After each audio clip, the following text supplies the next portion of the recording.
চোখের পলকে দিনগুলো কেটে গেল। এই আজকে যেমন বাড়ি ফেরার দিন। পাহাড় থেকে নেমে এসেছি তাও প্রায় 4 ঘন্টা হলো। প্ল্যাটফর্মে এসে নজরে পড়ল এক বিশেষ খাদ্য সামগ্রীর ওপর। ট্রেতে সুন্দর করে সাজিয়ে বিক্রি হচ্ছে। জিজ্ঞেস করে জানলাম ডালের বড়া। আমরাও কিনে নিলাম 1 প্লেট। আর খেতে সত্যিই খুব ভালো ছিল। তোমরা এনজিপিতে আসলে অবশ্যই ট্রাই করো। দেখতে দেখতে সন্ধেও হয়ে এসেছে, তাই একটু চায়ে চুমুক দিয়ে নিলাম। আর এখন ঘড়িতে 7:30 বাজে। প্ল্যাটফর্মে আমাদের ট্রেন দিয়ে দিয়েছে। মনে হচ্ছে এই সেদিন আসলাম দার্জিলিং মেল চড়ে। হ্যাঁ, আমরা দার্জিলিং মেল চড়ে এসেছিলাম। আবার আজকে দার্জিলিং মেল চড়েই বাড়ি ফিরে যাচ্ছি।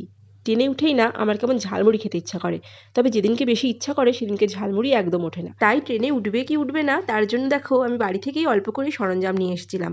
যাওয়ার দিন তো প্রয়োজন হয়নি, কারণ রাতের ট্রেন ছিল, ডিনার করে ঘুমিয়ে পড়েছিলাম। তাই আজকে বাড়ি ফেরার দিন আমি কিন্তু ঝালমুড়িটা বানিয়ে নিলাম।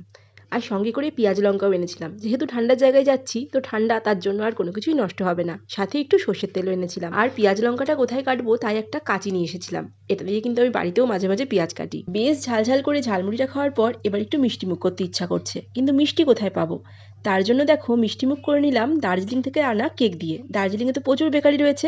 আগের দিন একটা কেক খেয়েছিলাম, খুব ভালো লেগেছিল।